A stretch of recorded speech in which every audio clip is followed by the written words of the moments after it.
The forest does not care how brave you think you are. It does not care about your age, your plans, or the phone in your pocket.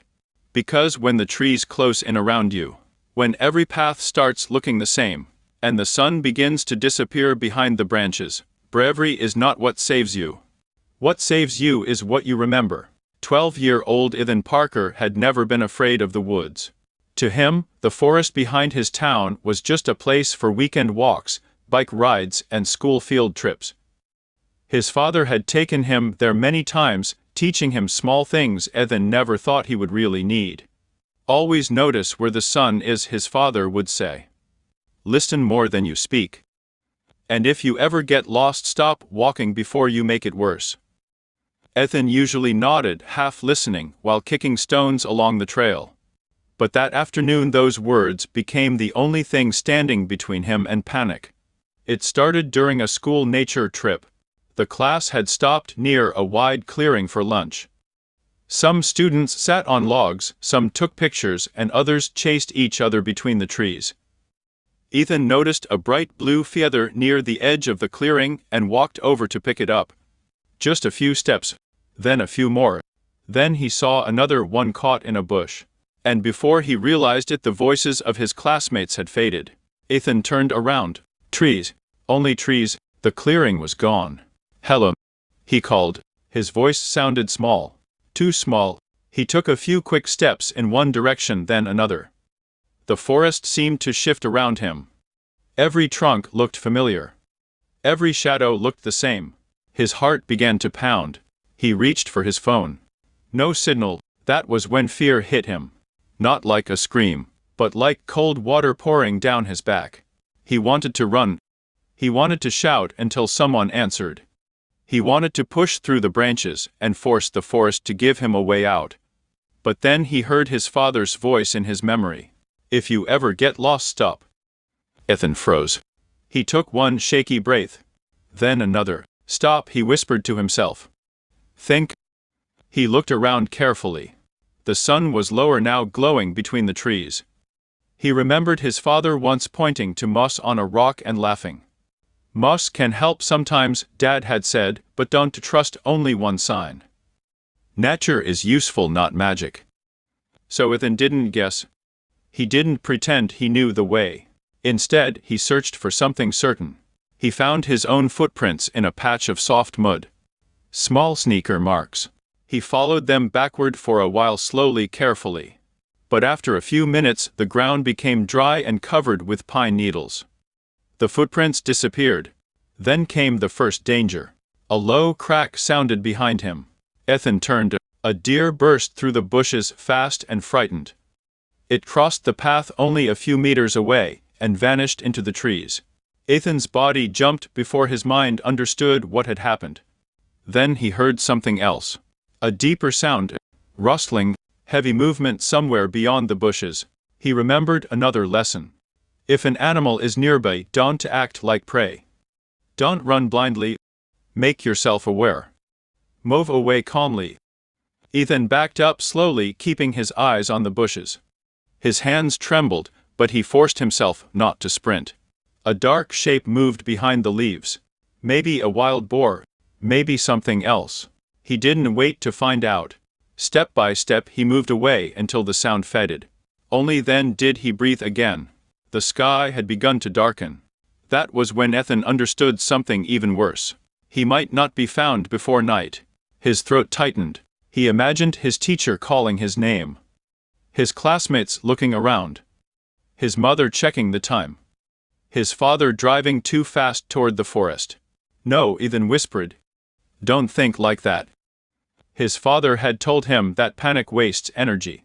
And energy in a difficult place is life. Ethan opened his backpack. Inside he had half a bottle of water, a sandwich wrapped in foil, a small flashlight from a school project, and a red hoodie.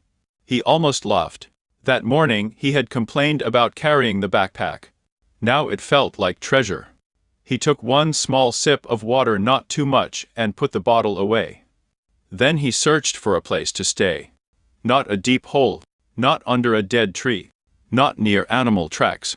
He found a large fallen log beside a thick pine.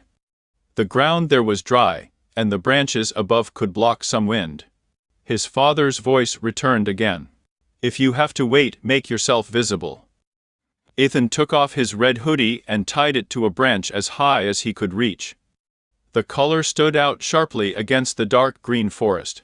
Then he gathered dry sticks and arranged them in a big arrow shape pointing toward his shelter. He didn't have matches. He couldn't make a fire, but he could leave signs. He could make smart choices. As the forest grew darker, the temperature dropped. The friendly woods from the school trip turned into something different. Branches scratched against each other like whispers. Birds went silent. Somewhere far away, an owl called. Ethan pulled his arms inside his t-shirt and sat close to the fallen log. His stomach growled, but he ate only half the sandwich and saved the rest. Never use everything at once, Dad had said. You don't know how long you will need it. Then came the rain. At first, just a few drops. Then more. Then a cold, steady shower that turned the ground dark and slick. Ethan wanted to cry. For a moment, he let his head fall into his hands. I can't do this, he whispered. But the forest did not answer. And that silence made him remember one more thing his father had told him quietly on a camping trip years ago. Courage is not feeling strong. Courage is doing the next right thing while you were scared. So Ethan did the next right thing. He used the foil from his sandwich to cover the top of his backpack. He moved closer under the pine branches. He tucked his hands under his arms to stay warm. He placed the flashlight beside him, saving the battery. Every few minutes he listened. Not shouted, listened, because his father had told him that rescuers might be closer than he thought, and if he wasted his voice, he might miss them. Hours seemed to pass. Ethan's eyes grew heavy. His clothes were damp. His legs were cold. His fear came in waves. Sometimes he imagined footsteps. Sometimes he thought he heard his name. Then, in the distance, very faintly, a voice, Ethan. His eyes snapped open. He grabbed the flashlight and turned it on. The beam shook in his hand. Here, he shouted. I'm here. No answer. He waited. The rain tapped on leaves. Then again, Ethan. This time, it was closer. He stood up, waving the flashlight, careful not to leave his shelter. I'm here. By the red hoodie. Lights moved between the trees. 1, then 2, then 3. A man's voice called out, we see you. Ethan's knees almost gave out.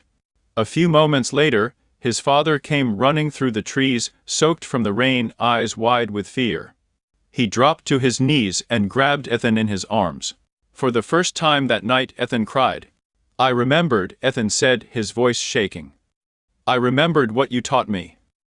His father held him tighter. And that's why you were safe. The forest faded. The rain stopped. The flashlight disappeared from Ethan's hand.